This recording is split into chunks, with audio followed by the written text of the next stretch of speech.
আমাদের জীবনে গুরুজনেরা, জ্ঞানী মানুষজন সবসময় একটা কথা বলেন, ধৈর্য ধরো।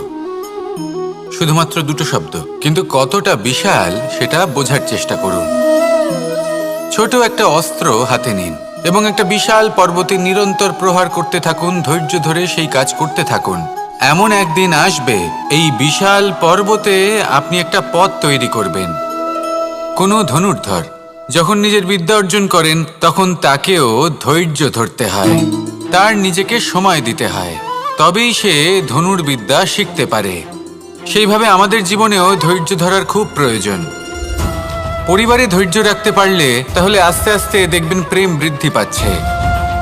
সমাজে যদি ধৈর্য রাখতে পারেন, তাহলে আস্তে আস্তে এই সমাজ আপনাকে সম্মান করবে। যদি নিজের জীবনে ধৈর্য রাখতে পারেন, তাহলে নিজে থেকেই আত্মবিশ্বাস বাড়বে। নিজের